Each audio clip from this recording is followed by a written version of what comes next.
A whammy bar lets you change the pitch of your guitar strings for some really fun results. From lightly shimmering chords to dramatic dives down. In this video, I'll show you how to properly attach and use a whammy bar, some common problems to watch out for, and how to avoid a critical mistake that has ruined 2 of my guitar bridges. Yes, I made the same mistake twice. To attach a whammy bar to your guitar, simply put the screw side into the hole on your guitar's bridge and turn it clockwise until it just stops moving.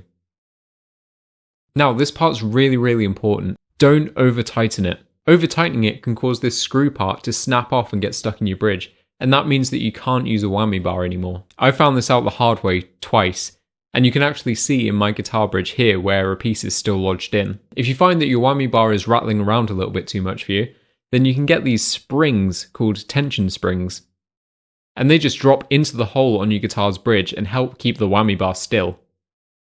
To remove your whammy bar, just turn it counterclockwise until it's loose enough to be able to lift out.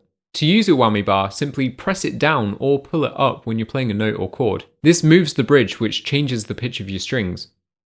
Once you let go, they'll return to their original pitch as the bridge is pulled back into place by these springs on the back. It's worth pointing out that not all bridges are set up to move backwards and raise your strings pitch. This type of setup is called a floating bridge setup, so you might need to adjust your guitar's bridge if you want that sound. It can be a little bit tricky, but I've linked a video that shows you how to do it in the description below. Now, the most common problem that you'll have with a whammy bar is it affecting your tuning. And there's a couple of reasons why this can happen. One is that your strings might not be fitted properly.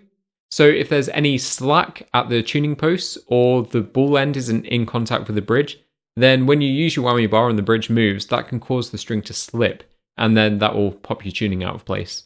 The next and more common problem is the strings getting stuck against your guitar's nut. This can happen for a few reasons. Maybe you're using a thicker string gauge, or maybe the nut's just been cut wrong. So what I do is I make sure my guitar nut is lubricated. Whenever I change my guitar strings, I just rub it down with some pencil graphite, and that's enough to lubricate the nut slots. Now, here's some ways that you can use your whammy bar to get some different effects. The first is called dive bombing, and you'll hear this all over 80s rock and metal music. Think Van Halen, Motley Crue, that kind of thing. And to do it is really easy. All you have to do is just push your whammy bar all the way down when you play a note, and then just raise it back up slowly.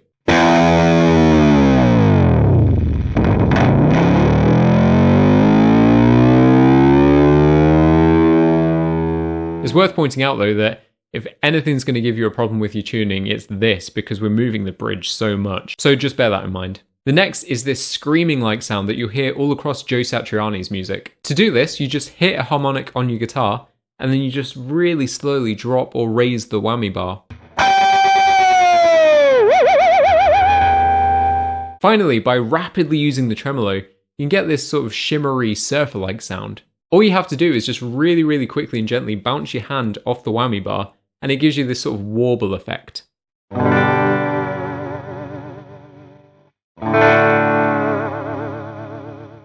And that's it. Let me know how you get on in the comments below, and subscribe for more guitar tips. Thank you.